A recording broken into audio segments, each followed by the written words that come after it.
Your feelings are perfectly appropriate, you know. Of course, given first of all, it's a big move for you, so there can be some trepidation with that. And second of all, in your circumstance with you and your husband, and the, being gay and he's black, moving into the neo-Nazi hub of the universe, of course, there's going to be totally, it's totally natural, I think, isn't it, for the body mind to have stress about that, Hmm. isn't it? I mean, we're not trying to be unnatural here. So, and so you're not creating that stress, right? You're not the creator of that stress, are you? No. That stress is there. It's there because of the circumstance, and the circumstance touches this body mind organism.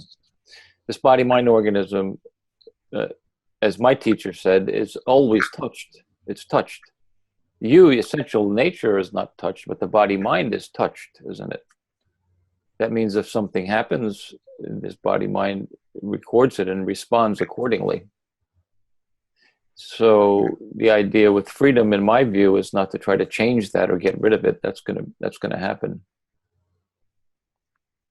As long as you're living in life and not living in a cave and living in circumstances that have, possible uh, conflicts or whatever it is, the body mind organism is going to feel it and it's going to respond. So that's not something that you can do about. The thing is, if you think that you need to make a decision about something, then there's the belief that there's a you here that needs to decide. And that thought is just appearing.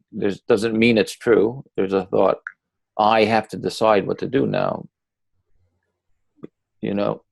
Mm. But the way I see it is that whatever is will manifest on its own without you doing anything. My example when I talk about free will is if I want pizza, no, I want a hamburger, no, I want pizza, no, I want a hamburger, no, I want pizza becomes the most dominant.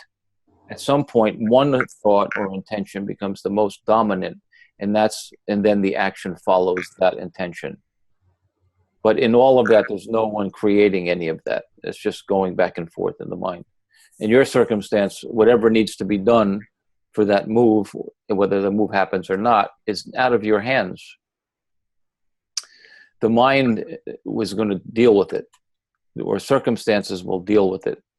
You see, it's going to happen regardless of your fear about it. It's going to happen one way or another, regardless of your fear about it, or regardless of your belief that you need to do something about it.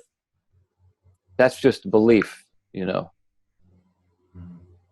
And it's not to say drop that belief. I don't speak that way, but just see what's true. If you see that you're not the creator or the doer, and if you see how it happens, what a so-called decision happens, what really happens is that in the moment the strongest intention wins,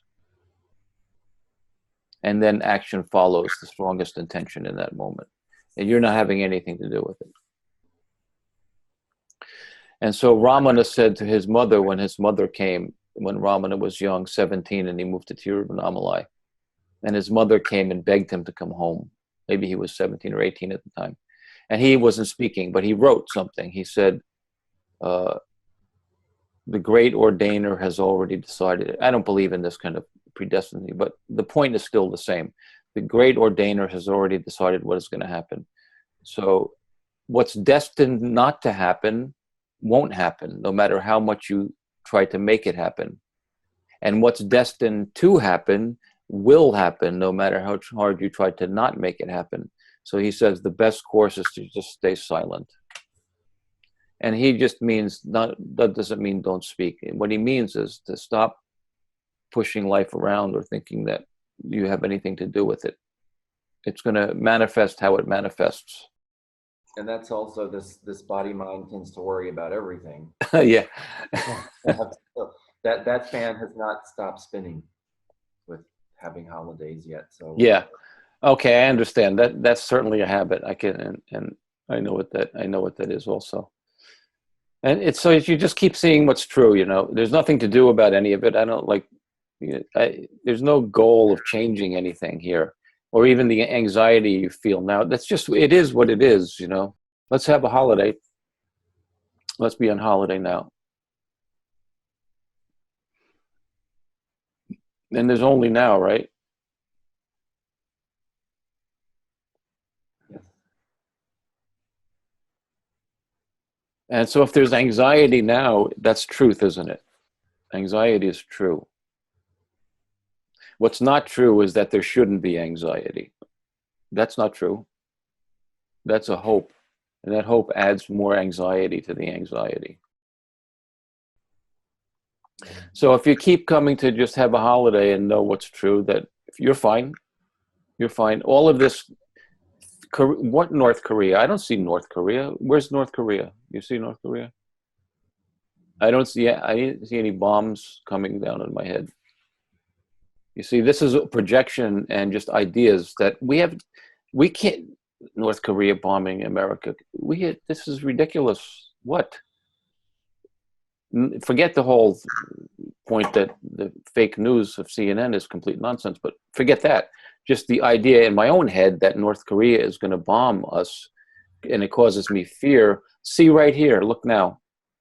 Isn't that idea kind of nonsense? Is there any truth to it? Is there, but be real, that's just an idea, isn't it? It's not even your own idea. It's some idea you saw on the TV somewhere by a bunch of greedy people who want a war or whatever the reason is, you know. It's not even your own fear. It's a fear that's implanted in your brain probably for some reason that they want it there, but you know what I mean? My point is that you do not have that fear. That fear is just conditioned thought going into this brain that you are believing in. But look now and see that is it just a lie, that whole thing. There's no bomb falling on California.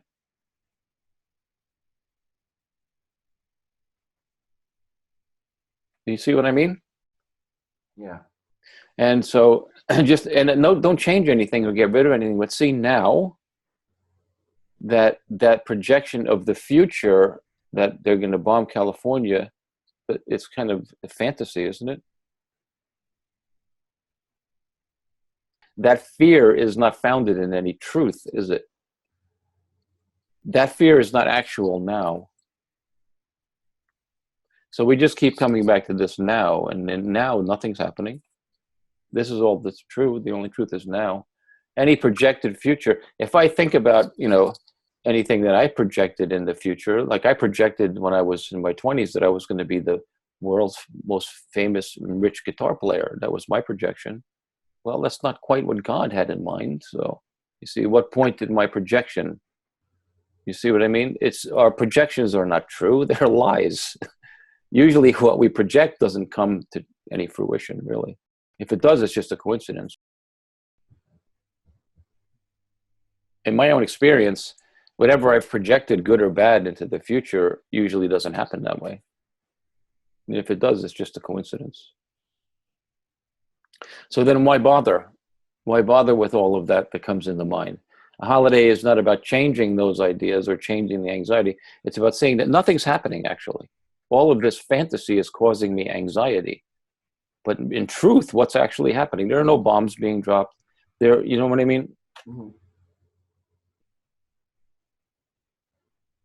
So where do we want to live? Do we want to live in fantasy world of fear, or do we want to be truthful and say here and now, this is what is?